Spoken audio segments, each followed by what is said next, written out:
खबरदार जो मुझे छूने की कोशिश की। বলিউডের অন্যতম ফিট এবং স্বাস্থ্য সচেতন অভিনেত্রী শিল্পা শেঠি। 2 সন্তানের জননী হওয়া সত্ত্বেও সম্প্রতি 50 বছরে পা রাখা এই অভিনেত্রী যেন আজও এক তরুণী। তার মেদহীন ছিপছিপে চেহারা এবং মনোমুগ্ধ করা ত্বকের জেল্লা সবসময়ই আলোচনার কেন্দ্রবিন্দুতে থাকে। এই বয়সে এমন ফিটনেস ধরে রাখা সহজ কাজ নয়। শিল্পার আকর্ষণীয় কোমর এবং ঝলমলে ত্বক নিয়ে যখন অনুরাগীরা প্রশংসায় পঞ্চমুখ, তখন গুঞ্জনে উঠে যে তিনি নাকি না একাধিক কসমেটিক সার্জারির মাধ্যমে এই টান টান চেহারার অধিকারী হয়েছেন।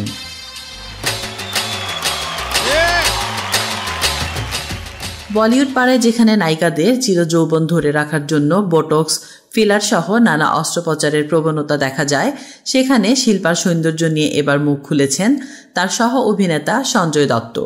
গত কয়েক বছর ধরে শিল্পা শেঠি নিজে যোগাসনের উপকারিতা নিয়ে প্রচারণা চালিয়ে আসছেন।